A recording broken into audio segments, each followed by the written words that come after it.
Frédéric Goraguer, c'est la deuxième fois qu'on se rencontre. Oui. Tu es pédopsychiatre, donc tu connais Oui. bien l'enfance, la jeunesse. Oui. Tu as vu ce qui s'est passé hier au Bois de la Cambre, et donc nous, on aimerait bien mettre sur des images quand même assez violentes, brutes, mettre des mots là-dessus, et on vient de voir parce qu'on aimerait bien t'entendre sur ton interprétation des faits. Oui. J'ai questionné pas mal de jeunes qui me disaient on était là, assis, on buvait une bière ou on prenait le soleil et on s'est fait charger, ou en tout cas on nous a demandé de déguerpir. Qu'est-ce que tu penses déjà de ça? Alors moi, je pense que les jeunes ont effectivement tout à fait le droit, mais aussi ils répondent à un besoin. C'est pas seulement une lubie comme ça ou une volonté de désobéir ou de s'opposer.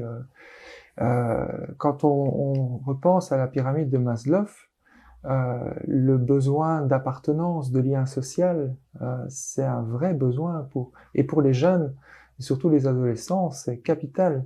On a la phase de l'enfance où l'enfant a besoin de la sécurité, de son milieu familial, d'être nourri par ses parents, etc.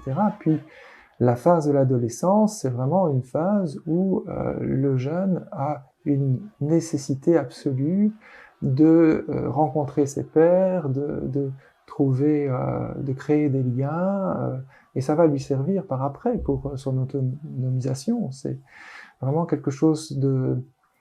C'est pas simplement une idée comme ça de s'amuser ou autre, c'est vraiment un besoin vital pour la santé mentale.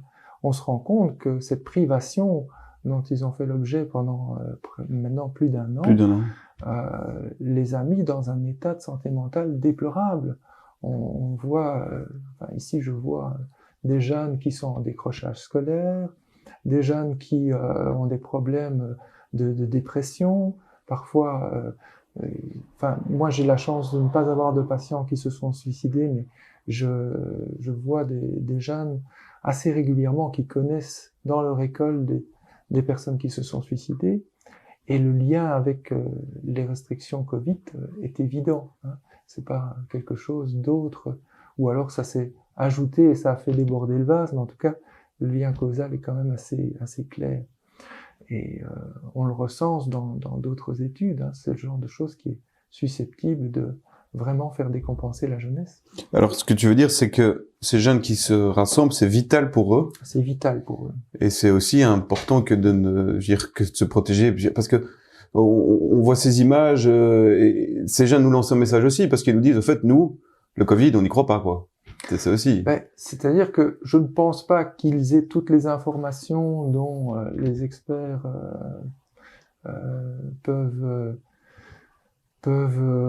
les obtenir via les études, etc. Mais ils le sentent bien, c'est une question de bon sens. Hein.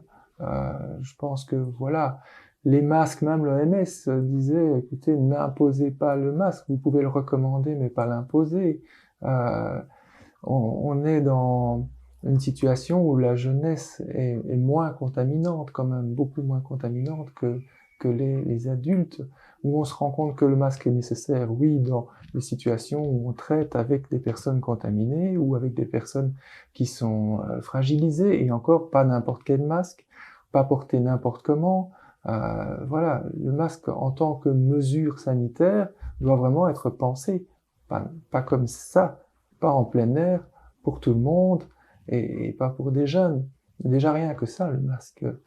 Ensuite, le rassemblement, on a vu hein, que quand il y a eu cette rave party en Bretagne, là, on s'attendait à ce qu'il y ait des clusters. Et on n'a jamais vu de clusters. Donc, il y a eu plusieurs expériences qui ont montré que, effectivement, les rassemblements, quand ils sont faits par des jeunes en bonne santé, donc asymptomatiques, on a vu aussi que c'est du bon sens. Les asymptomatiques sont probablement beaucoup moins contaminants. Hein, je suis pas infectiologue, mais c'est aussi une question de bon sens. Et je pense que les jeunes ont ce bon sens. Et même s'ils ne sont pas toujours informés, ils se rendent compte que en politique et dans les journaux mainstream, on ne dit pas que des vérités. Hein. Et ils en ont un peu marre de se faire comme ça menée par le bout du nez depuis plus d'1 an, avec des mesures qui n'amènent pas vraiment de réel changement. Ils le voient bien. Bon, là aussi, on a essayé de les culpabiliser, on a essayé de les pointer du doigt. C'était tout à fait injuste. Ce qui se passe d'ailleurs aujourd'hui, puisque Alexander De Croo dit que c'est inacceptable ce qui s'est passé au Bois-de-la-Cambre. Le bourgmestre de Bruxelles, Claus, dit que c'est une gifle aux soignants. Donc ils sont en train de dire que par rapport à ces soignants qui se démènent dans des hôpitaux soi-disant remplis, parce que nous on a d'autres infos, il semblerait plutôt qu'ils soient plutôt vides, que ces jeunes sont irrespectueux. Et puis on parle aussi j'aimerais bien t'entendre sur la violence, puisqu'on dit que ces jeunes ont été violents. Mais qui a créé la violence Voilà, je pense que des jeunes qui se regroupent, et bon, voilà, on est dans ce qui est tout à fait réglementé et recommandé par même les droits de l'homme. Je veux dire, je pense que c'est l'article 11 ou 20, je ne sais plus, qui recommande qu'on peut se réunir, se rassembler du moment qu'on n'est pas armé, que ça reste quelque chose qui ne porte pas atteinte. Et là, effectivement, il n'y avait pas d'armes, il n'y avait pas de volonté de mal faire. C'était simplement prendre un verre entre amis et s'amuser un peu. Et puis là, voilà, arriver devant des jeunes qui sont en groupe, dont certains sont peut-être un peu alcoolisés, avec des chevaux, avec des boucliers, avec des canons, etc. C'est un peu de la provoque. Et il y a des jeunes qu'il faut pas provoquer. Bon, c'est peut-être un peu stupide de rentrer comme ça mais en attendant, je crois que le plus stupide, ça a été de se pointer en armes devant des personnes qui ne faisaient rien. C'est vraiment de la provocation. Oui.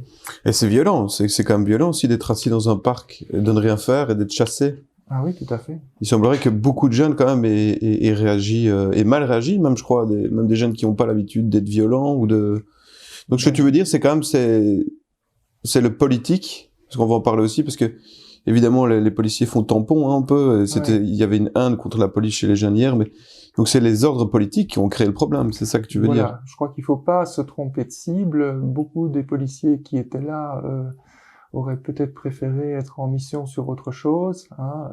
J'ai des amis qui sont policiers qui me disent oui, notre métier il a du sens parce que on empêche certaines personnes de commettre des méfaits, on aide certaines personnes, parfois on secourt vraiment et on sauve la vie de certaines personnes.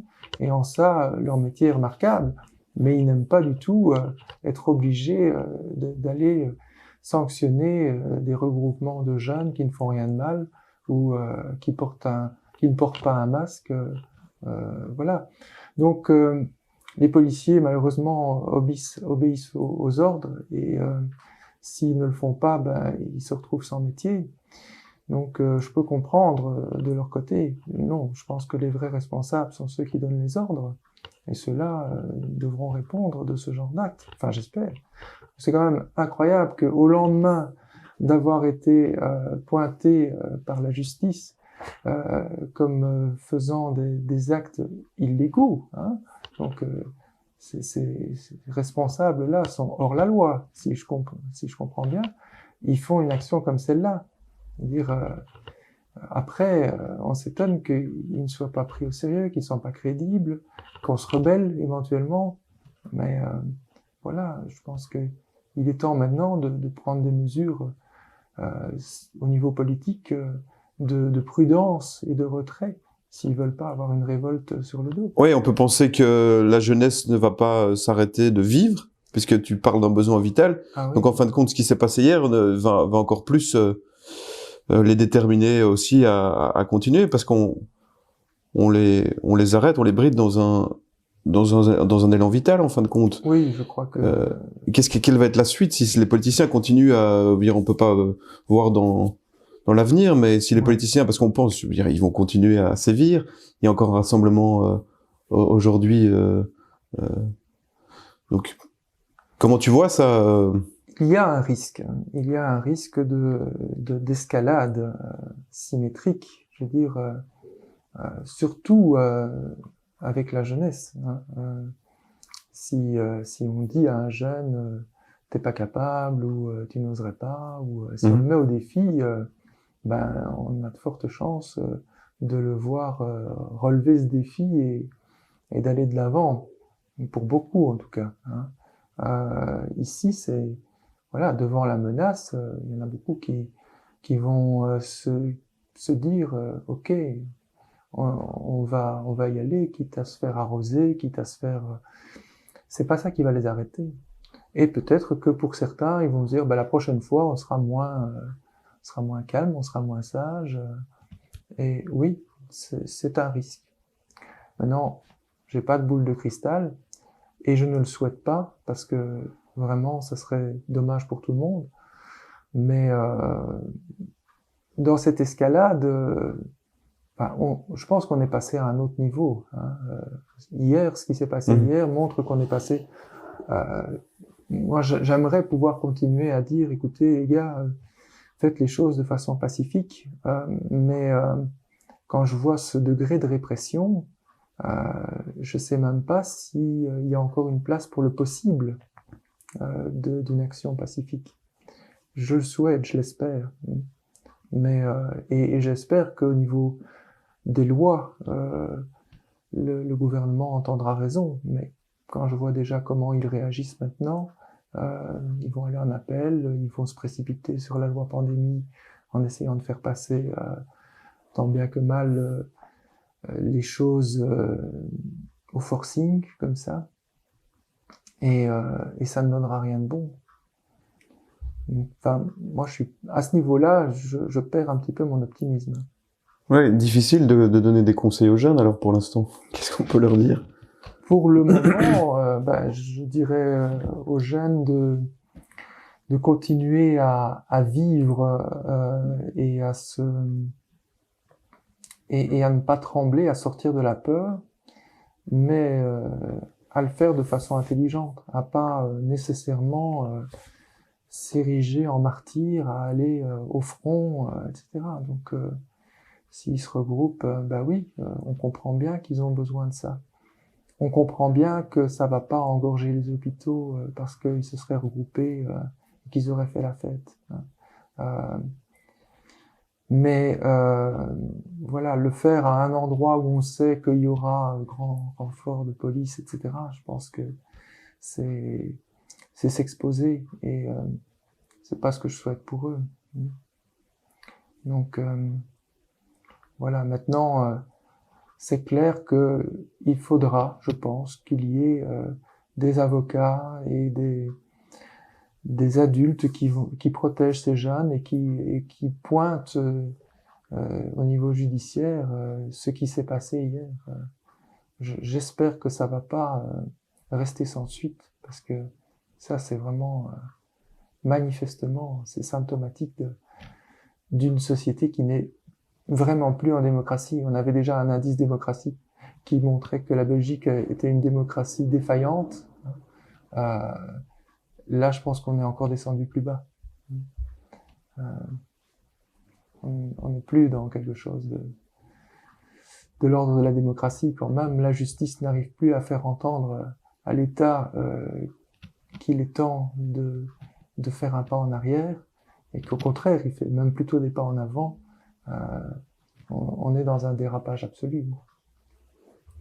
Merci Frédéric, j'espère que les jeunes entendront ton message et qu'ils J'espère aussi.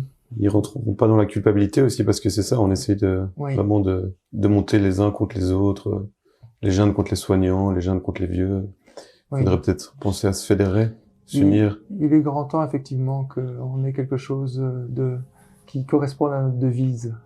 L'union fait la force, mais voilà, on est dans un pays bien divisé et c'est quand même un peu paradoxal, quoi. Merci. Voilà, de rien.